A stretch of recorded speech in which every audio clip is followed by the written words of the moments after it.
morning, TL Travelers, and welcome back to the TL Travel YouTube channel. If you are new here, welcome to the family. Happy January, it's 2021, and if you're new here, you might not know that I just started a bit of a challenge here for the month of January on this channel where we are talking about basically just feeling better and starting the new year on a better foot than maybe we ended it in 2020.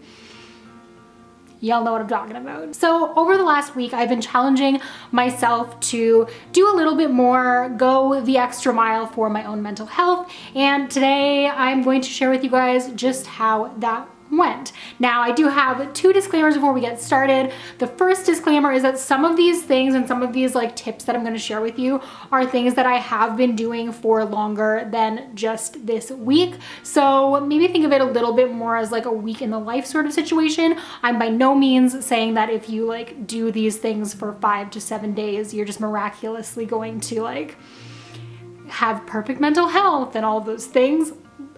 So yeah, disclaimer number one. And on that note, disclaimer number two is that I am not a mental health professional. That is not what I do.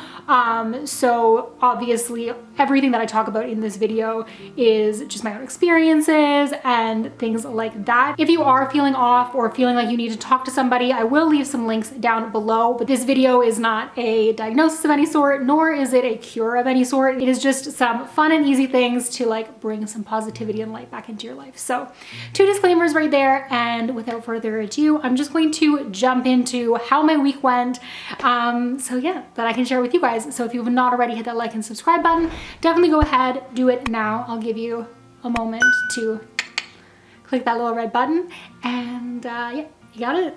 Okay, let's go. So these are going to be my 5 tips, or the 5 things that I have done this week to work towards or take steps towards better mental health. The first one is probably arguably the one that was the most difficult for me, and that was a sleep routine. In the past, because I was on the road so much, and that combined with my husband's work schedule, he flip-flops from day shifts to night shifts, it was always pretty difficult for me to set an actual sleep routine. But with everything in the world the way that it is right now, I really figured that now would be the best time to give that one a go. So my main challenge was to get up at the same time every single morning and try my very best to get to sleep at a reasonable hour each night, so that I made sure that I was getting a good amount of sleep, not too little and not too much. I also decided to set my alarm for the same time each morning and set my phone away from the bed so that I had to actually physically get out of bed to go and turn it off.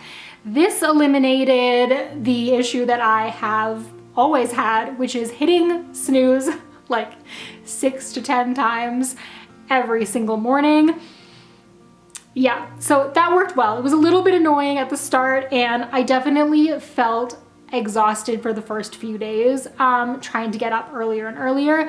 But really, as that routine set in, I did overall feel better and more productive. Another recommendation that I always get from mental health professionals and the is to just have a morning routine in general, and something that you do every morning that gets you started on your day and gets you started on a positive note. So this is actually something that I have been doing for more than a year now and really has made a huge difference for me, and that is to start each morning with a positive affirmation. And I know that sounds super hippy dippy whatever, but it really does work, and it almost essentially tricks your brain into recognizing how great you are.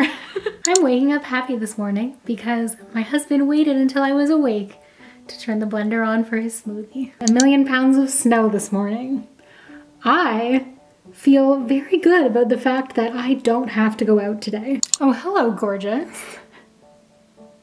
That felt weird. You look lovely today. I did not sleep well last night, but I'm feeling good because my morning coffee is waiting. Positive thought for the day is that I actually woke up feeling good. I actually feel good. So that's what I'm feeling good.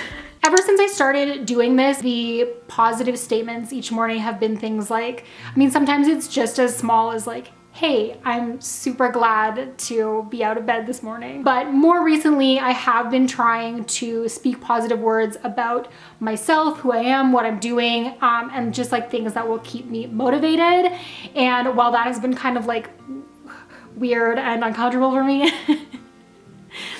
it's also been great. And like, I'm doing it alone in the comfort of my own home. So who is judging other than myself? Speaking of starting and ending the day on a positive note, the third thing that I did for my mental health this week is one that I am definitely gonna try and carry on throughout the year, and that is a digital detox, or like a mini digital detox in the morning and at night for 1 hour. So 1 hour after I wake up in the morning, no cell phone, no social media, none of that. And 1 hour before I go to bed, same thing. And especially right now with just like, it seems like there's so much going on online, and there's so much hate and there's so much arguing, and it just really built up for me, especially at the end of last year.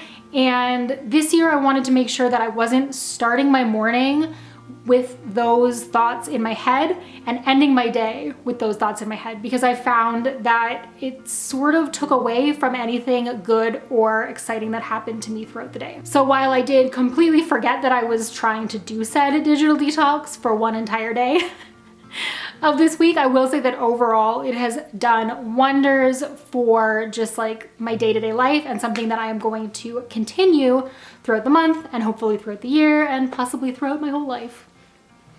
We'll see. The fourth was actually a recommendation from my physiotherapist. So I have been doing this now for nearly 3 weeks, and it has been another difficult one to get integrated into my life, but it has been that when I take breaks from work, once a day, while I'm doing my break, to meditate, even if just for 10 minutes, to just slow my brain down and focus on my breathing and essentially reset. Now, meditation is definitely a practice that takes time, and especially for me, it is so difficult. I recently actually realized that I have aphantasia, I believe is how it's pronounced, where, you know, you can't really envision things in your head. And the easiest way to know if this is something that you have is if you close your eyes and you imagine an apple, or in the case of meditation, a beautiful field, or go to your happy place. Do you see something there? Then you don't have it. You know how you see those images of like perfectly peaceful people who seem to have everything figured out, and you can tell that they've just visualized this beautiful space and that's where they're existing?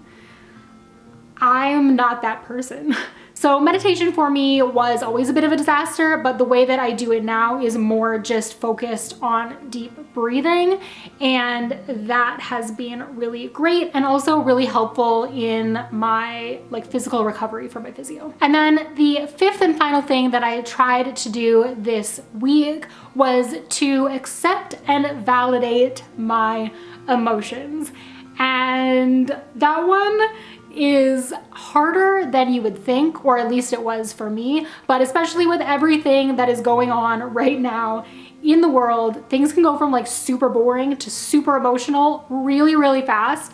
And instead of trying to like power through it and fight off those emotions, I have been working very hard on just accepting that this is how I feel and that my feelings are valid, and then moving on with a reasonable solution.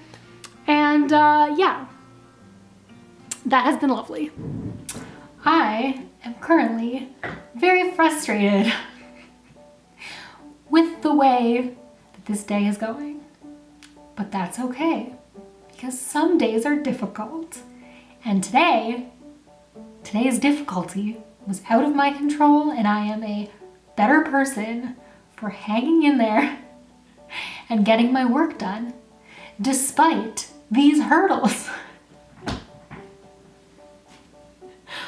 Oh, sometimes I feel ridiculous, and that's okay too. If you're like me and you do find it a little bit difficult to get out of your head and calm down, I have been using this grounding technique. I believe it's called grounding. Basically though, what you do is you close your eyes, take a deep breath, and when you open them, you list off things that you see, hear, smell, and feel. Yes, and that just sort of like not only takes your mind off of whatever's going on, but it brings you back to a more present place so that you can just like breathe and better exist. So if you take anything away from this video, definitely give that a try if you're someone who like gets caught up in their emotions and caught up in their head, because that really helped me a lot. So I hope that you guys enjoyed this video and that you have been enjoying the challenges so far. If you want to follow along in real time while I'm actually going through my week, be sure to head over to the TL Travel Instagram feed, because that's where I've sort of been like updating what I've been up to and sharing little tips and tricks and stuff over there. And next week I'm going to be jumping into a bit of a food challenge, trying to make some changes to what I eat and just, you know, make my body feel better to, you know, line up with my mind from this challenge this week. So if you are interested in following along for that, again, hit that like and subscribe button. We post new videos every single Sunday. And until I see you guys in my next video next Sunday, stay great, travel safe, stay well, and I will see you then. Bye guys.